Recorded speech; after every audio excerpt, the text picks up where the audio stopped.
Today, we've been given access to what is undoubtedly one of the must-see places in Scotland. Of all the marvellous places in our wonderful country, there can be few more stunning places to visit than Rosslyn Chapel. So if you're interested in the people, places and events in Scottish history, then click the subscribe button at the bottom right of the screen. In the meantime, let me tell you its story.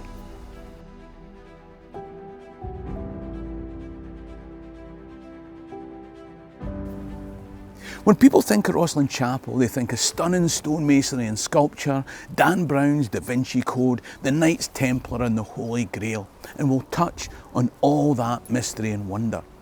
But the most wonderful, the most mysterious thing of all is the chapel itself. It's not just a story of stunning architecture, mysterious history and enigmatic symbology, it's also a story of survival. Rosslyn Chapel was founded by Sir William St Clair in 1446 and he's etched into the very walls of his creation. It was built at a time when most people couldn't read. If you wanted to tell biblical tales, or for that matter, the story of your family, you told it through word of mouth or imagery and sculptures. Now in Scotland, lots of that was destroyed during the Reformation, and yet here, Rosslyn Chapel stands as a monument to the Sinclairs, or should I say, St Clairs. Rollo was the Viking son of the great Orkney Jarl Ronald. In the early 10th century, he raided, invaded, fought with, and finally made peace with King Charles the Simple of France. Now the price of that peace with Rollo was the hand of the king's daughter and the lands that were given to this Norseman who became the first Duke of Normandy. You can see the Norse link in the chapel. At the base of its most spectacular pillar, you find the 8 dragons of Niflheim that in Scandinavian mythology lay at the base of the great ash tree that bound heaven and earth and hell all together. The treaty that bound Charles and Rollo was signed at St Clair-sur-Epte, and so the St Clair family was born.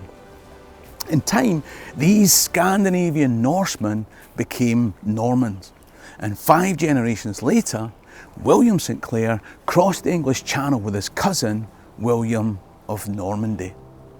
Now before long, he'd won favour with Malcolm III of Scotland, Malcolm Canmore as you might know him.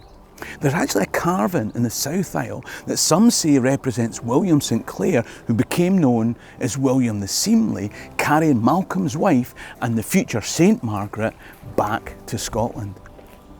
Does the cross represent the piece of the one true cross, the Holy Rod, giving us the name for the Abbey and Palace of Holyrood? He was certainly made Margaret's cupbearer and granted life rent of the lands here at Rosslyn. William, the now Scottish Norman, died fighting off attacks from the English Normans.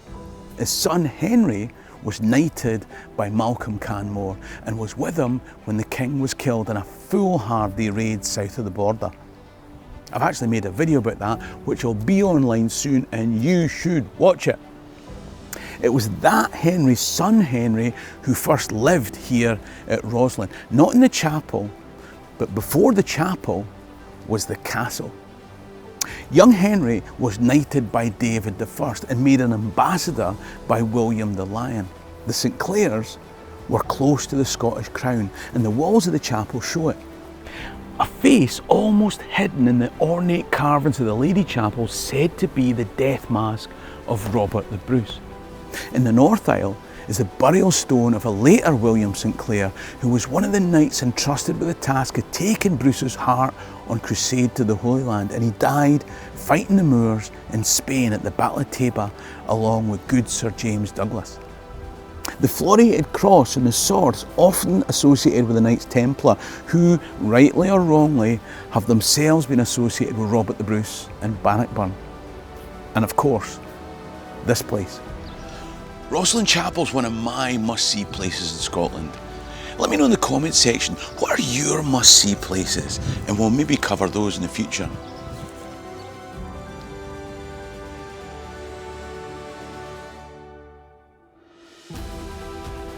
It was a later William St Clair who built this magnificent edifice. In 1463, at the height of the Auld Alliance, around the time of the 100 Years' War, William had been entrusted with the job of taking James I's daughter Margaret to France to marry the French king. Now, some say that this is what's represented by the mounted knight and passenger carving that we mentioned earlier.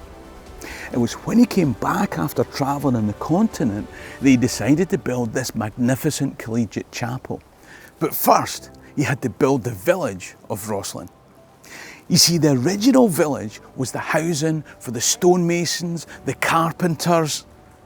No, not them. The workers who, once they'd built their own accommodation, set about years-long task of building the chapel. Ideas were intricately carved, first on wood, then etched into stone. The length of the project can be seen in the story of the mason and his apprentice. Now, I won't spoil the whole story for your visit, but suffice to say that the master mason carved this most fabulous pillar linking the north aisle to the Lady Chapel, and then, after travelling Europe for inspiration, returned to find his apprentice had surpassed his master's work with an even more glorious pillar.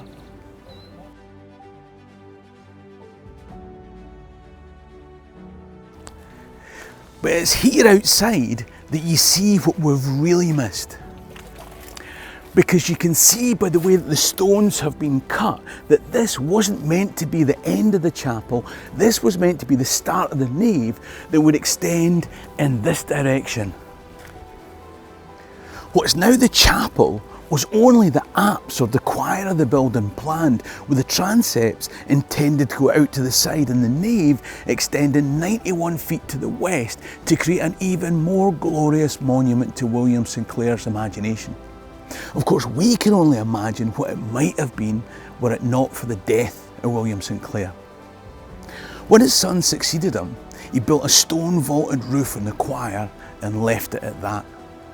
William's death in 1484 had made for a shaky start, but in the next 100 years, bigger challenges were to come with the Reformation. Mobs were rampaging all over Scotland and destroying all signs of idolatry and pagan imagery. Rosslyn Chapel is full of images that would have been seen by radical Presbyterians as idols. Dragons and scroll-bearing angels from the Book of Revelation, the prodigal son feeding swine, the crucifixion of Christ, angels rolling away the stone, a crucifix carrying angel, a young couple turning their back on Satan. Of course, there are more Templar associated carvings like the Lamb of God, Agnus Dei.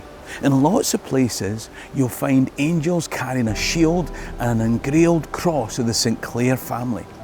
But you'll also find little green men, not Martians, but pagan fertility symbols encompassing nature, interspersed with other images around the chapel, showing the transition from winter to spring to summer and then autumn.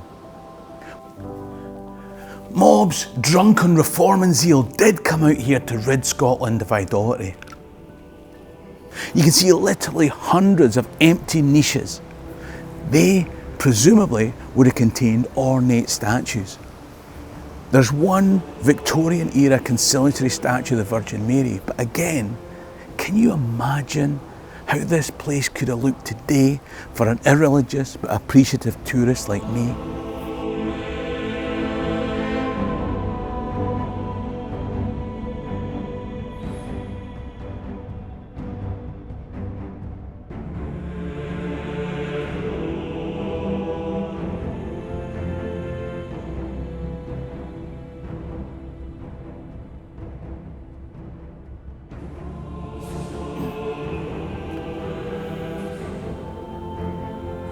This whole place is fantastic, but the Lady Chapel, the location for the altars, is even more special. The groined vaulting of 4 ribs arched to pendant bosses of stunning complexity, this one depicting the birth of Christ. Scenes from the Nativity etched into the stone and positioned perfectly. Whether you look up or down, east or west, there's an intricacy and a detail that fills you with wonder. I don't think anything can prepare you for the sheer number of exquisite carvings and symbols, from Green Men to the Dance Macabre. There's musicians of all sorts, and of course, being Scotland, that includes bagpipers. Needless to say, post-Reformation, the altars that would be the location for sacraments caused problems. In 1589, John Knox's brother, no less, was censured for baptising the laird's child in this house of idolatry. In 1592, Oliver St Clair was hauled before the General Assembly and threatened with excommunication if the altars were still intact by August the 17th. And by the end of August, they'd been destroyed. At one point in 1650, when Cromwell's army invaded, this beautiful chapel was where they kept the horses of General Monk and his troops. This must have been the world's most ornate stable ever. In spite of disdain and destruction by religious zealots, Rosslyn Chapel survived. Through the years, it became a haven and a stopping point for artists, painters, poets and writers. Robert Burns, Walter Scott, Wordsworth, Turner, Boswell and Johnson. In 1862, it was rededicated by the Bishop of Edinburgh to become the local Episcopalian church. But even then, the challenges weren't over. At the height of World War II, some local worthy wrote to the Minister for Labour complaining about the fuel and the manpower used in ministering to such a small congregation and asking that this place should be shut down. But it survived. And then protective measures to stop water penetrating the stone made things worse by keeping the water in.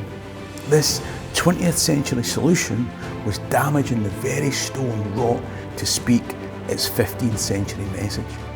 It took 14 years and a huge umbrella to allow the chapel to dry out through the roof before new conservation work was done. It was during that 14-year drying out that they filmed the movie of Dan Brown's Da Vinci Code, whose character's search for the Holy Grail brought them down here to the crypt and delivered Rosslyn Chapel the Holy Grail of tourism income to help preserve it for us in future. To me, Rosslyn Chapel itself is both a blockbuster movie script and a priceless relic that survived the turmoils of the ages, the buffeting from time, elements and religious zealots. I've said that this is a must-see, and it is. To give you a glimpse through that lens can only whet your appetite. You have to come here and see it for yourself.